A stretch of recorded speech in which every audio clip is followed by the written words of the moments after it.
दोस्तों उत्तराखंड के हल्द्वानी में बनभूलपुरा इलाके में जो हुआ, जिस तरीके से माहौल बिगड़ा, उसके बाद कई सवाल खड़े हुए।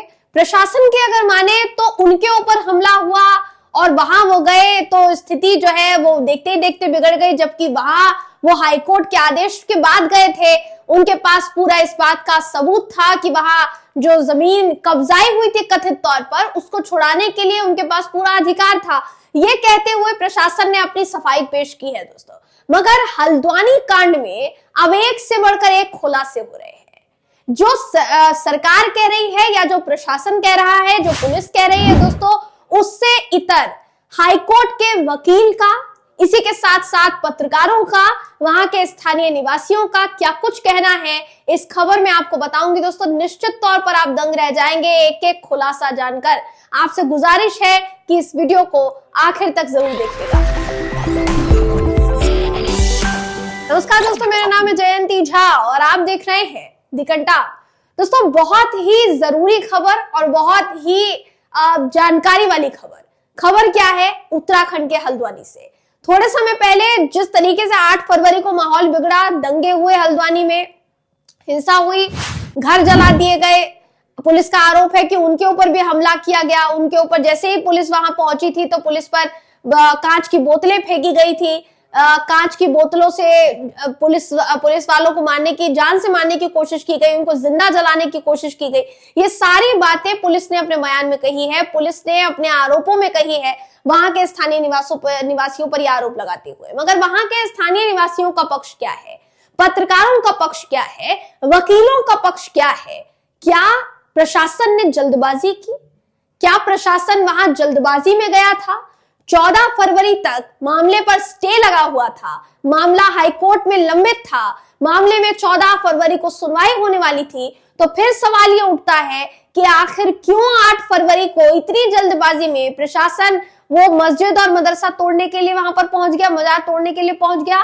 सवाल ये पूछा जा रहा है दोस्तों। पूरा मामला क्या है बताती हूँ आपको बिना देर के। आपके स्क्रीन पर इस वक्त वो खबर है बीबीसी की, जो देखिए खबर कहती है, सवाल उठाए गए हैं कि इंटेलिजेंस अलर्ट ने आपको बार बार 5 बार रिपोर्ट भेजी और उस रिपोर्ट में साफ सीधे तौर पर कहा गया था कि अगर आप जल्दबाजी करते हैं, जल्दबाजी में वहां पर आप अतिक्रमण हटाने की कार्यवाही करते हैं तो मामला बिगड़ने की पूरी संभावना है। बच्चे हैं वहां पर, बुजुर्ग हैं और महिलाएं हैं, उनके सामने आप इस तरीके की कार्यवाही करेंगे, माहौल बिगड़ेगा और ज्यादा स्थिति खराब होगी। मगर क्या इंटेलिजेंस एजेंसी की रिपोर्ट को अनदेखा किया गया, नजरअंदाज किया गया? क्या पुलिस इतनी जल्दबाजी में थी? और अगर जल्दबाजी में थी तो फिर इतनी क्या जल्दबाजी थी? आपको किसने एक्शन करने के लिए इतना उतारू कर दिया कि आप 14 फरवरी को सुनवाई के लिए भी नहीं रुक पाए? आप सुनवाई से पहले ही वहां तोड़क कार्यवाही करने के लिए पहुंच गए। आखिर वजह क्या हो सकती है? सवाल ये पूछे जा रहे हैं दोस्तों। ये जो खबर है देखिए कहती है कि उत्तराखंड पुलिस की लोकल इंटेलिजेंस यूनिट है, ठीक है, लोकल इंटेलिजेंस यूनिट, इसने 31 जनवरी और 3 फरवरी के बीच 5 बार, जी हाँ ये लिखा है बाकायदा रिकॉर्ड में, 31 जनवरी और 3 फरवरी के बीच 5 बार प्रशासन को अपनी रिपोर्ट भेजी थी और उस रिपोर्ट में साफ तौर पर इशारा किया था कि मस्जिद या मदरसे को गिराने की स्थिति में भारी विरोध की संभावना है। इनमें से एक रिपोर्ट में एंटी इंक्रोचमेंट ड्राइव को सुबह के समय किए जाने की बात की गई। ये जो एंटी इंक्रोचमेंट ड्राइव थी दोस्तों, इसको करने के लिए पुलिस प्रशासन वहां शाम को पहुंचा। अब 8 फरवरी की घटना है तो आप इसको समझ सकते हैं कि तब ठीक तरीके से, अब जैसे जैसे दिन ढलते जा रहे हैं तो गर्मी का महीना जो है, गर्मी का मौसम जो है आता जा रहा है, लेकिन 8 फरवरी तक जो तापमान है वो कम ही था, यानी ठंड बरकरार थी। ठंड में क्या होता है कि शाम जो है जल्दी हो जाती है, अंधेरा जो है जल्दी होने लगता है। तो कायदे से अगर देखा जाए, यहाँ पर साफ सीधे तौर पर कहा गया था अगर आपको एनक्रोचमेंट हटाना है, आपको ज्यादा समय मिल जाता, आप सुबह जाते, आप कहते कि आपको नोटिस दिया गया है, लेकिन आपने कुछ नहीं किया। आप अपने सारे पूरे दस्ते के साथ वहां पहुंचते हैं, मलबा हटाने वाली टीम के साथ वहां पहुंचते हैं, नगर निगम के कर्मचारियों के साथ, और आप तोड़क कार्यवाही शुरू कर देते हैं। आरोप यही लगा है दोस्तों पुलिस पर। इंटेलिजेंस रिपोर्ट में देखिए ये भी कहा गया कि ड्राइव के दौरान औरतों और बच्चों की मौजूदगी की वजह से बल का प्रयोग करने से हालात बिगड़ सकते हैं। बावजूद इसके आरोप है बल का प्रयोग जो है किया गया शायद, राजीव लोचन साह उत्तराखंड के वरिष्ठ पत्रकार और सामाजिक कार्यकर्ता है। चिपको आंदोलन और उत्तराखंड राज्य बनाने की मुहिम में वो शामिल रहे हैं। फिलहाल नैनीताल में नैनीताल समाचार नाम के पाक्षिक अखबार के वो संपादक हैं। वो कहते हैं कि ध्वस्त करने की ऐसी कोई भी कार्यवाही होती है तो आप सुबह के समय जाते हैं ताकि पूरा का पूरा दिन आपको मिल जाए। आप शाम को जा रहे हैं जब जाड़ों के दिन है, अंधेरा जल्दी हो जाता है, मौका दे रहे हैं वहां पर कि इस तरीके की अगर चीज होगी तो आप भी खतरे में आएंगे। ये तो बहुत बड़ी लापरवाही है एडमिनिस्ट्रेशन की। ये उस संपादक का कहना है दोस्तों, नैनीताल समाचार नाम का अखबार जो चलाते हैं उनका ये कहना है। इस पूरे मामले पर जिला प्रशासन ने साफ तौर पर कहा है कि भाई जो कार्यवाही हुई है हमने तो इंटेलिजेंस इनपुट के आधार पर ही कार्यवाही की है। ये डीएम नैनीताल के डीएम वंदना सिंह है, वो कहती है कि हमारी फोर्सेस अतिक्रमण हटाने की कार्यवाही के लिए पूरी तरह तैयार थी। ये तैयारी इंटेलिजेंस इनपुट के आधार पर थी। बिना इंटेलिजेंस इनपुट के हम बिना तैयार होकर जाते ना, हम तैयार होकर गए, इसलिए किसी नगर निगम कर्मचारी तक भी कोई जानलेवा फैटल चोट खाकर नहीं आया है। डेमोलिशन ड्राइव भी शांतिपूर्वक हुआ। सारी चीजें होने के बाद उन लोगों ने प्रतिक्रिया दी जो कि उपद्रवी थे। वो ये भी कहती है कि शाम के समय कार्यवाही किए जाने पर हमारा असेसमेंट ये था कि हम जल्द सुबह या देर शाम में करेंगे तो ये रेलवे पर भी खतरा हो सकता है।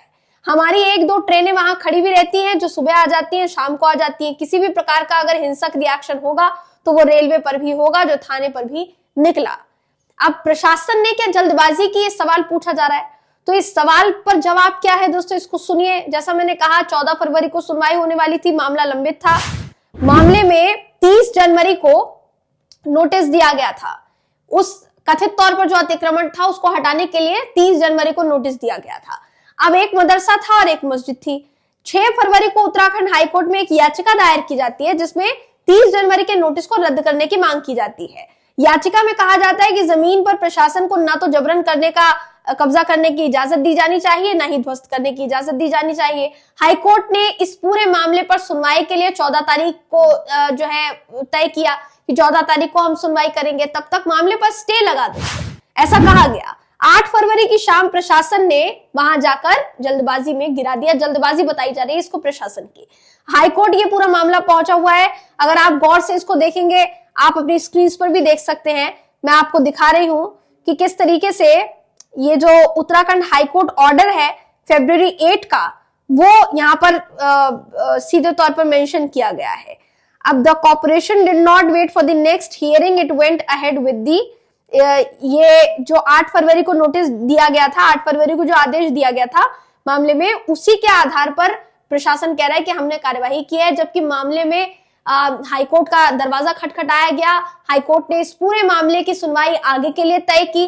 तो जब आगे के लिए तय की गई थी 14 फरवरी के लिए, फिर आप कैसे पहुंच गए, सवाल ये सीधे तौर पर उठ रहा है। देखिए, राजीव लोचन साह है। राजीव लोचन साह कौन? राजीव लोचन साह जो है ये कहते हैं मुकदमा चल रहा है, 14 तारीख को उसकी सुनवाई होनी है। आप उस सुनवाई का इंतजार नहीं कर रहे हैं। क्या जल्दबाजी थी? पहले आप सील कर चुके हैं एक बार जाकर। आप 14 तारीख तक रुक जाते तो मालूम पड़ जाता कोर्ट का क्या रवैया है, उनको स्टे मिलता है या नहीं मिलता है। वहीं दूसरी तरफ एहरार बेग याचिकाकर्ता के वकील हैं, जिन्होंने याचिका लगाई हाईकोर्ट में, उनके वकील हैं एहरार बेग। वो कहते हैं ये ढांचे नजूल जमीन पर बने हुए थे। साल 1937 में सरकार ने जमीन मोहम्मद यासीन को खेती करने के लिए लीज पर दी थी।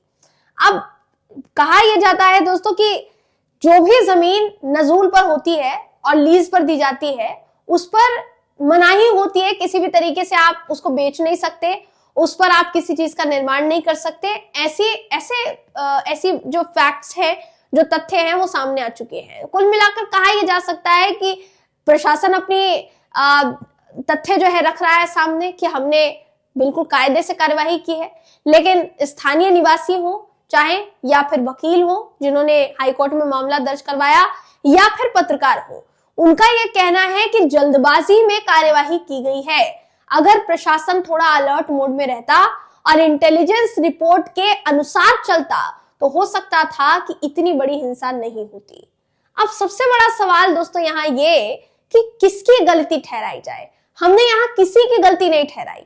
हम सिर्फ आपको ये बताने की कोशिश कर रहे हैं कि क्या कभी कभार ज्यादा उत्तेजना में ऐसी स्थिति आप खुद नहीं बनाते।